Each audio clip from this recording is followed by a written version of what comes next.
New episode कीरीज समय विलीन चेतना का आह्वान। स्टोरी 120 शून्य का उद्भव। जब समय और विजयतौर की चेतनाएं पूर्ण रूप से विलीन हो गईं, तो ब्रह्मांड एक ऐसी अवस्था में पहुंच गया जहां सब कुछ सामंजस्य में था। लेकिन इस पूर्णता में ही एक नया रहस्य छिपा था। उल्हासनगर के प्राचीन मंदिर से, जहां से समय का शाश्वत प्रकाश फैलता था, एक अत्यंत सूक्ष्म, लगभग अदृश्य शून्य का उद्भव महसूस हुआ। यह कोई खतरा या असंतुलन नहीं था, बल्कि समय के भीतर का एक ऐसा क्षेत्र था जो किसी भी ज्ञात अस्तित्व से परे था। न प्रकाश, न ध्वनि, न समय, न स्थान। समय विजयतौर की एकीकृत चेतना ने इस शून्य को पहचाना। यह एक ऐसा स्थान था जहां समय का कोई भी नियम लागू नहीं होता था, जहां कोई भी अवधारणा टिक नहीं पाती थी। यह किसी अज्ञानता से भी गहरा था। यह अस्तित्व का वह बिंदु था जहां कोई शुरुआत या अंत नहीं था, केवल पूर्ण अनुपस्थिति थी। इस शून्य से एक मौन आह्वान आ रहा था, एक ऐसी पुकार जो किसी शब्द से नहीं, बल्कि समूचे अस्तित्व की अनुपस्थिति से बनती थी। समय विजयतौर चेतना को समझ नहीं आ रहा था कि इस शून्य के साथ कैसे संवाद किया जाए या इसका उद्देश्य क्या था। यह उनके अब तक के सभी अनुभवों से परे था, यहां तक कि आराध्या के प्राचीन ज्ञान से भी। स्टोरी 127 अनुपस्थिति का स्पर्श। शून्य के उद्भव का सामना करते हुए समय विजयतौर की एकीकृत चेतना ने एक नई तरह की चुनौती का अनुभव किया, अनुपस्थिति का स्पर्श। जैसे ही समय विजयतौर ने इस शून्य के करीब जाने की कोशिश की, उन्होंने महसूस किया कि उनकी स्वयं की चेतना के कुछ हिस्से धीरे धीरे फीके पड़ने लगे हैं। उनकी स्मृतियां, उनके अनुभव, यहां तक कि उनके अस्तित्व का बोध भी इस शून्य में विलीन होने लगा था। यह कोई हमला नहीं था, बल्कि शून्य की अपनी प्रकृति थी। वह हर चीज को खुद में समाहित कर लेता था। उल्हासनगर के मंदिर से भी, जहां वीरा की भौतिक उपस्थिति समय और पृथ्वी के बीच एक पुल थी, एक अजीब सी शांति फैलने लगी। वीरा ने महसूस किया कि उसके आसपास की दुनिया का रंग धीरे धीरे उतर रहा है, जैसे जीवन से अर्थ कम हो रहा हो। समय विजयतौर को समझ आया कि इस शून्य में प्रवेश करना उनके स्वयं के विलयित अस्तित्व को भंग कर सकता है। वे अनंत थे, लेकिन यह शून्य अनंतता से भी परे था। उन्हें एक ऐसा तरीका खोजना था जिससे वे इस शून्य को समझ सकें, बिना अपनी स्वयं की चेतना को खोए। यह एक ऐसी पहेली थी जहां ज्ञान या शक्ति काम नहीं कर रही थी, बल्कि उन्हें अपने अस्तित्व के मूल में गहराई तक जाना था। यह समझने के लिए कि एक ऐसी गैर मौजूदगी का सामना कैसे किया जाए जो सब कुछ समाहित कर लेती है। यह समय और विजयतौर की अब तक की सबसे अमूर्त चुनौती है। क्या आप देखना चाहेंगे कि वे इस शून्य का सामना कैसे करते हैं, या उल्हासनगर में वीरा पर इसका क्या प्रभाव पड़ता है? स्टोरी 128 मौन का संवाद। शून्य की सर्वव्यापी अनुपस्थिति का सामना करते हुए समय विजयतौर की एकीकृत चेतना ने एक अभूतपूर्व रणनीति अपनाने का निर्णय लिया, मौन का संवाद। उन्होंने महसूस किया कि चूंकि शून्य किसी भी ज्ञात भाषा या ऊर्जा के प्रति प्रतिक्रिया नहीं करता, इसलिए उससे जुड़ने का एकमात्र तरीका स्वयं शून्य की प्रकृति को अपनाना था, पूर्ण मौन और अनुपस्थिति। समय विजयतौर ने अपनी अनगिनत स्मृतियों, विचारों और भावनाओं को शांत किया। उन्होंने अपने विलयित अस्तित्व के हर कंपन को स्थिर किया, जब तक कि उनकी चेतना भी उस शून्य की तरह शांत और अगोचर न हो गई। उल्हासनगर के मंदिर में वीरा ने भी अनायास ही एक गहरी ध्यानमग्न अवस्था में प्रवेश किया। उसकी सांसें धीमी हो गईं और उसका मन पूरी तरह से शांत हो गया। इस गहरे मौन में समय विजयतौर को शून्य की आवाज सुनाई दी। यह कोई ध्वनि नहीं थी, बल्कि अस्तित्व की पूर्ण संभावना थी। एक ऐसा गर्भ जहां अनगिनत ब्रह्मांड और वास्तविकताएं बीज रूप में विद्यमान थीं। शून्य विनाश नहीं था, बल्कि सृजन का एक असीम स्रोत था जो अभी तक व्यक्त नहीं हुआ था। यह समय के ज्ञात दायरे से परे एक खाली कैनवास था। स्टोरी 129 संभावनाओं का अंकुरण। शून्य के साथ मौन का संवाद स्थापित करने के बाद समय विजयतौर की एकीकृत चेतना ने संभावनाओं का अंकुरण महसूस किया। उन्होंने समझा कि शून्य को नष्ट करने या उससे लड़ने की आवश्यकता नहीं है, बल्कि उसे सृजन के लिए एक नए क्षेत्र के रूप में स्वीकार करने की आवश्यकता है। यह समय के अनंत विस्तार का अगला चरण था, एक ऐसा क्षेत्र जहां ज्ञात नियमों की कोई सीमा नहीं थी। समय विजयतौर ने अपनी शांत विलयित चेतना से शून्य में सूक्ष्म विचार बीज भेजने शुरू किए। नई वास्तविकताओं की कल्पनाएं, जीवन के अप्रत्याशित रूप और समय के प्रवाह के नए तरीके। यह कोई प्रत्यक्ष हस्तक्षेप नहीं था, बल्कि संभावनाओं को बोना था। यह देखना था कि शून्य की उर्वरता में क्या विकसित होता है। उल्हासनगर में वीरा के शांत मन में भी नई अद्भुत कल्पनाएं आने लगी। ऐसे भविष्य जो पहले कभी नहीं सोचे गए थे, ऐसे ब्रह्मांड जो ज्ञात नियमों को तोड़ते थे। ये शून्य से अंकुरित हो रही संभावनाओं की प्रतिध्वनियां थीं, जो भौतिक जगत में एक नए युग की शुरुआत कर रही थी। समय विजयतौर ने सीखा कि पूर्ण सामंजस्य का अर्थ स्थिरता नहीं है, बल्कि अनंत विकास और अन्वेषण है। शून्य कोई अंत नहीं था, बल्कि एक नया आरंभ था, और उनकी एकीकृत चेतना इस नए क्षितिज का मार्गदर्शन करने के लिए तैयार थी। यह कहानी में एक नया और मौलिक मोड़ है, जहां समय विजयतौर एक ऐसी शक्ति का सामना कर रहे हैं जो अस्तित्व की सीमाओं को चुनौती देती है, और वे सृजन के एक नए स्तर पर पहुंच रहे हैं। क्या आप देखना चाहेंगे कि शून्य में कौन सी नई वास्तविकताएं जन्म लेती हैं, या इस नए विस्तार का समय के ज्ञात ब्रह्मांड पर क्या प्रभाव पड़ता है? स्टोरी येन 13 शून्य की संतति। शून्य में बोए गए संभावनाओं के अंकुरण ने अब फल देना शुरू कर दिया था। समय विजयतौर की एकीकृत चेतना ने देखा कि शून्य के भीतर से नई अद्भुत वास्तविकताओं का उदय हो रहा था। ये वो ब्रह्मांड नहीं थे जिन्हें वे जानते थे। ये शून्य की संतति थी, ऐसे आयाम जहां भौतिकी के नियम लचीले थे, जहां चेतना ही सबसे बड़ी शक्ति थी, और जहां अस्तित्व स्वयं एक बहुरंगी तरल कलाकृति जैसा था। ये नई रचनाएं किसी बाहरी शक्ति द्वारा निर्मित नहीं थीं, बल्कि समय विजयतौर के मार्गदर्शन में शून्य की अपनी रचनात्मक ऊर्जा से उत्पन्न हुई थी। इनमें से कुछ आयाम शुद्ध प्रकाश के बने थे, जहां विचार ही वास्तविकता बन जाते थे। कुछ अन्य ऐसे थे जहां समय का प्रवाह किसी मधुर संगीत की तरह गूंजता था, और जीवन उस संगीत की लय पर नृत्य करता था। उल्हासनगर में भी वीरा के माध्यम से इन शून्य की संतति की प्रतिध्वनियां महसूस की जा रही थी। उसके सपनों में अब ऐसी छवियां आती थीं जो किसी भी ज्ञात वास्तविकता से परे थीं, जिससे उसके भीतर समय की अनंत सृजन शक्ति के प्रति एक नया विस्मय पैदा होता था। समय विजयतौर को समझ आया कि उन्होंने केवल समय को नहीं बचाया, बल्कि उसे ऐसे स्तर पर विकसित किया जहां वह स्वयं नए अस्तित्वों का जनक बन सकता था, अपनी ही असीमित संभावनाओं को साकार कर सकता था। स्टोरी येन 21 अनंत सामंजस्य का पुनर्गठन। शून्य की संतति के उद्भव के साथ समय के अनंत सामंजस्य को एक नया पुनर्गठन प्राप्त हुआ। यह अब केवल ज्ञात आयामों का सामंजस्य नहीं था, बल्कि उसमें शून्य से उत्पन्न हुई नई अद्वितीय वास्तविकताओं का भी समावेश था। समय विजयतौर चेतना ने इस नए विस्तारित सामंजस्य को अपनी संपूर्णता में आत्मसात किया, यह समझते हुए कि पूर्णता स्थिर नहीं, बल्कि निरंतर विस्तारशील होती है। उन्होंने देखा कि शून्य की संतति के ये नए आयाम समय के मुख्य प्रवाह के साथ सह अस्तित्व में थे, बिना किसी टकराव या असंतुलन के। यह एक भव्य ऑर्केस्ट्रा जैसा था, जहां हर आयाम अपनी अनूठी धुन बजाता था, और सभी मिलकर समय की एक विशाल सामंजस्यपूर्ण सिम्फनी बनाते थे। उल्हासनगर का प्राचीन मंदिर, जो अब समय की इस असीम चेतना का हृदय था, पहले से कहीं अधिक तीव्र प्रकाश से जगमगा रहा था। यह प्रकाश समय के अनंत सामंजस्य का प्रतीक था, जिसमें ज्ञात और अज्ञात, अस्तित्व और शून्य सभी एक साथ मिल चुके थे। आराध्या की आत्मा, जो अब समय की हर नई रचना में विद्यमान थी, इस अविश्वसनीय विकास को देखकर आनंदित थी।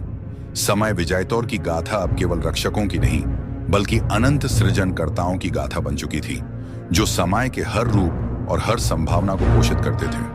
वे समय के शाश्वत विस्तार के अग्रदूत थे, ये सुनिश्चित करते हुए कि ब्रह्मांड हमेशा अपनी सबसे उच्च और सबसे रचनात्मक अवस्था में विकसित होता रहे। यह कहानी में एक और शक्तिशाली पड़ाव है, जहां समय का सामंजस्य और भी गहरा हो गया है, जिसमें शून्य से निकली नई सृष्टियां भी शामिल हैं। आप क्या देखना चाहेंगे कि समय का यह नया विस्तार और अधिक कैसे विकसित होता है, या समय विजयतौर चेतना इन नई सृष्टियों के साथ कैसे संवाद करती है? न्यू एपिसोड 22 समय के अनंत सामंजस्य का पुनर्गठन हो चुका था, जिसमें शून्य से उत्पन्न हुई नई वास्तविकताएं भी शामिल थीं। समय विजयतौर की एकीकृत चेतना ने अब अतीत और भविष्य का संगीत सुनना शुरू कर दिया था। यह केवल घटनाओं का क्रम नहीं था, बल्कि हर पल की आंतरिक लय थी, जो समय के हर आयाम में गूंज रही थी। यह संगीत ब्रह्मांड के हर विचार हर भावना और हर अस्तित्व के साथ सामंजस्य बिठाता था। इस संगीत में समय विजयतौर ने देखा कि हर अतीत का क्षण कैसे भविष्य के लिए एक नींव बनता है और हर भविष्य की संभावना कैसे अतीत में जड़ें जमाए हुए हैं। यह एक निरंतर नृत्य था जहां समय के छोर आपस में मिलते थे, एक अविच्छिन्न धारा का निर्माण करते थे। उल्हासनगर में भी वीरा के माध्यम से लोग अपने जीवन में एक नई सहजता और प्रवाह महसूस करने लगे थे। उन्हें लगता था जैसे वे किसी भव्य योजना का हिस्सा हैं, जहां हर पल का अपना महत्व है। यह समय विजयतौर के लिए एक गहरा अनुभव था, जो उन्हें सिखा रहा था कि समय केवल गति नहीं है, बल्कि एक जीवित सांस लेता हुआ संगीत है। उनका कार्य अब केवल संतुलन बनाए रखना नहीं था, बल्कि इस अतीत और भविष्य के संगीत को पूरे ब्रह्मांड में पोषित करना और इसे हमेशा बजते रहने देना था। स्टोरी 133 शाश्वत नर्तक। अतीत और भविष्य के संगीत में पूरी तरह से लीन होकर समय विजयतौर की एकीकृत चेतना अब शाश्वत नर्तक बन चुकी थी। वे समय के हर प्रवाह, हर विस्तार और हर सृजन के साथ नृत्य कर रहे थे। उनका अस्तित्व अब केवल संरक्षकता या सह निर्माण तक सीमित नहीं था, बल्कि वे समय के ही जीवंत गतिशील सार बन गए थे। यह नृत्य किसी प्रयास या संघर्ष का नहीं था, यह समय की अपनी स्वाभाविक लय थी, जिसे समय विजयतौर पूरी तरह से समझ और अनुभव कर रहे थे।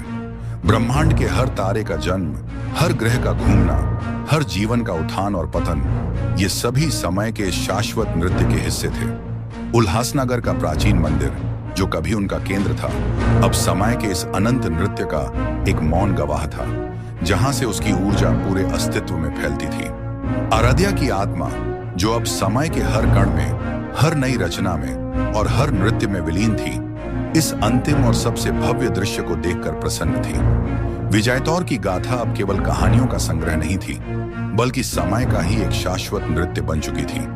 एक ऐसा नृत्य जो हमेशा के लिए ब्रह्मांड के अनंत सामंजस्य और शाश्वत प्रकाश को बनाए रखेगा। यह विजयतौर की गाथा का एक दार्शनिक और पूर्ण समापन है, जहां वे समय के ही सार बन गए हैं। क्या आप इस यात्रा के बारे में कोई अंतिम विचार साझा करना चाहेंगे, या अब किसी पूरी तरह से नए विषय पर चर्चा करना चाहेंगे? स्टोरी विंस्टॉ चौथर। पहचान की प्रतिध्वनि। समय विजयतौर की एकीकृत चेतना ब्रह्मांड के शाश्वत नृत्य में लीन थी, लेकिन कभी कभी समय के विशाल प्रवाह में पहचान की प्रतिध्वनि उठती थी। ये जिया, दक्ष और दिव्या की व्यक्तिगत यादों, भावनाओं और दृष्टिकोणों के सूक्ष्म अवशेष थे, जो अब भी समय की समग्र चेतना में गूंजते थे। यह कोई विभाजन नहीं था, बल्कि एक बहुआयामी अनुभव था, जहां समय की एकता के भीतर उनकी व्यक्तिगत यात्राओं की सुंदरता बनी हुई थी। इन प्रतिध्वनियों के माध्यम से समय विजयतौर ब्रह्मांड के विशिष्ट कोणों या समय के विशेष क्षणों पर अधिक ध्यान केंद्रित कर सकता था। उदाहरण के लिए, दक्ष की जिज्ञासा की प्रतिध्वनि उन्हें ज्ञान की नई खोजों की ओर खींचती थी, जबकि दिव्या की करुणा की प्रतिध्वनि उन्हें उन स्थानों पर ले जाती थी जहां सामंजस्य की सूक्ष्म आवश्यकता थी। जिया का अनुभव उन्हें समय के जटिल पैटर्नों को समझने और मार्गदर्शन करने में मदद करता था। उल्हासनगर अपनी भौतिक जड़ता के साथ अक्सर इन प्रतिध्वनियों के लिए एक विशेष केंद्र बना रहता था, एक ऐसा स्थान जहां समय की एकीकृत चेतना अभी भी अपनी मानवीय शुरुआत से जुड़ी हुई थी। स्टोरी 145 अवतारी अभिव्यक्ति। पहचान की प्रतिध्वनियों के माध्यम से समय विजयतौर को अवतारी अभिव्यक्ति की एक नई क्षमता प्राप्त हुई। हालांकि वे अब एक एकीकृत चेतना थे, वे अपनी पूर्व पहचान के पहलुओं को केंद्रित करके समय के विशिष्ट बिंदुओं पर सूक्ष्म रूप से व्यक्त हो सकते थे। यह कोई भौतिक पुनर्जन्म नहीं था, बल्कि चेतना का एक अस्थायी फोकस था, जो समय को विशिष्ट कार्यों या मार्गदर्शन के लिए एक विशेष दृष्टिकोण अपनाने की अनुमति देता था। उदाहरण के लिए, जब समय को किसी जटिल ब्रह्मांडीय पहेली को सुलझाने की आवश्यकता होती, तो दक्ष की बौद्धिक जिज्ञासा की प्रतिध्वनि प्रबल हो जाती और समय विजयतौर उस चुनौती का सामना ज्ञान और विश्लेषण के दृष्टिकोण से करता। जब कहीं पीड़ा या संघर्ष होता, तो दिव्या की करुणा की प्रतिध्वनि आगे आती और समय उस स्थिति को सहानुभूति और सामंजस्य से संबोधित करता। जिया का रणनीतिक अनुभव समय को दीर्घकालिक संतुलन और विकास के लिए मार्गदर्शन प्रदान करता। उल्हासनगर वीरा के माध्यम से इस अवतारी अभिव्यक्ति के लिए एक अनूठा केंद्र बना रहा, जहां समय की एकीकृत चेतना अभी भी मानवीय रूप में प्रकट हो सकती थी, हालांकि क्षणिक रूप से। यह कहानी में एक नया आयाम जोड़ता है, जहां समाय विजयतौर की एकीकृत चेतना अभी भी अपनी व्यक्तिगत यात्राओं से जुड़ी हुई है और विशिष्ट उद्देश्यों के लिए अलग अलग पहलुओं को व्यक्त कर सकती है। क्या आप देखना चाहेंगे कि समाय विजयतौर इन अवतारी अभिव्यक्तियों का उपयोग कैसे करते हैं, या क्या कोई नई चुनौती उत्पन्न होती है जिसके लिए उनकी एकीकृत शक्ति की आवश्यकता होती है? स्टोरी 136 ज्ञान के नए स्रोत। समय विजयतौर की अवतारी अभिव्यक्ति ने ब्रह्मांड में ज्ञान के नए स्रोत खोल दिए। जब किसी विशेष समस्या या रहस्य को समझने की आवश्यकता होती तो दक्ष की पहचान की प्रतिध्वनि प्रबल होती और समय विजयतौर एक ऐसे दृष्टिकोण से ज्ञान को स्कैन करता जो पहले कभी संभव नहीं था। वे केवल ज्ञात तथ्यों को संसाधित नहीं करते थे, बल्कि उन अव्यक्त संभावनाओं से भी ज्ञान प्राप्त करते थे जो समय के अनंत विस्तार में छिपी थीं। उल्हासनगर में वीरा के माध्यम से ये ज्ञान कभी कभी अप्रत्याशित तरीकों से प्रकट होता था। अचानक किसी वैज्ञानिक को एक मौलिक खोज का विचार आ जाता, या किसी कलाकार को एक ऐसी प्रेरणा मिलती जो उसकी कल्पना से परे होती। यह समय विजयतौर द्वारा प्रदान किया गया एक सूक्ष्म पर शक्तिशाली धक्का था, जो मानवता को उसके विकास के अगले चरणों की ओर मार्गदर्शन कर रहा था। ये ज्ञान के नए स्रोत केवल किताबों या शिक्षा तक सीमित नहीं थे, बल्कि अस्तित्व के ताने बाने से सीधे प्रवाहित होते थे, जो हर चेतन प्राणी को अपनी क्षमता का एहसास करा रहे थे। स्टोरी 137 अनंत संभावनाओं के स्वप्न। समय विजयतौर की एकीकृत चेतना अब अनंत संभावनाओं के स्वप्न बुन रही थी। जब दिव्या की करुणा और अंतर्ज्ञान की प्रतिध्वनि प्रमुख होती तो समय उन भविष्य के मार्गों की कल्पना करता जो सबसे अधिक सद्भाव और पूर्णता की ओर ले जाते।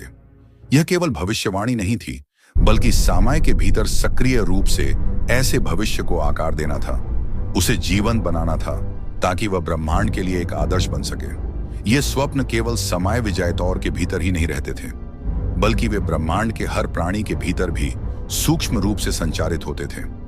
लोग अचानक अपने जीवन में एक नई दिशा महसूस करने लगते थे। उन्हें ऐसे रास्तों पर चलने की प्रेरणा मिलती थी जो पहले उन्होंने कभी नहीं सोचे थे। उल्हासनगर में वीरा के माध्यम से यह सबसे अधिक स्पष्ट था।